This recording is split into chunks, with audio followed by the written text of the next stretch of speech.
ترجمان پاک فوج نے کیا ہے کہ مارکہ حق میں پاکستان نے اپنی صلاحیتوں کا 10-15% استعمال کیا، ایک کس دکھائے، ملٹیپل ڈومین کی جھلک سامنے آئی۔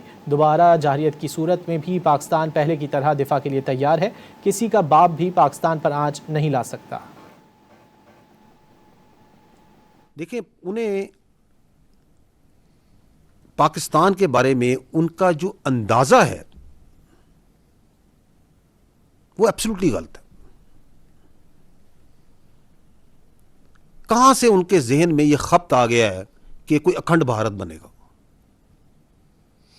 کہاں سے ان میں خبط آ گیا ہے کہ they will define the destiny of the people of this region?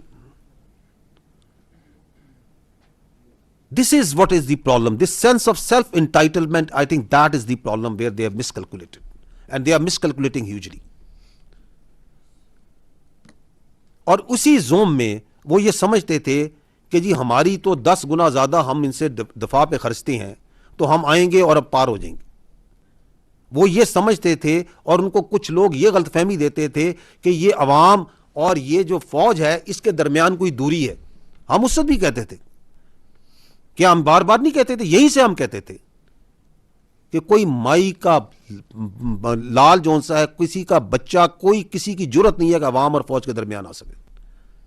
We are together, that's the destiny of the people of Pakistan and that's the destiny of the people of the armed forces, because we come from you. یہ کوئی elite کی فوج نہیں ہے، یہ غریب کی فوج ہے۔ سو یہ بھی ان کے ذہن میں غلط فہمی تھی۔ So this is the strategic miscalculations that they made. اور اس میں کچھ لوگوں نے اندر سے بھی ان کو کہا کہ جی یہ دیکھیں یہ تو اپنا کام نہیں جانتے، یہی بیانیہ بنایا جاتا تھا، اپنے کام کے علاوہ سارے کام کرتے ہیں۔ تو ہم نے پھر 6 اور 7 کو اور 9 اور 10 کو کام کر کے دکھایا یا نہیں دکھایا؟ آج بھی آپ کو یہی بتا رہے ہیں نا، چھوٹی سی جھلک دکھا رہے ہیں کہ یہ ہم کر رہے ہیں، جاری و ساری ہے۔ وہ جو ابھی آپ کو طارق غازی نے بھی کہا کہ we are preparing for the future war,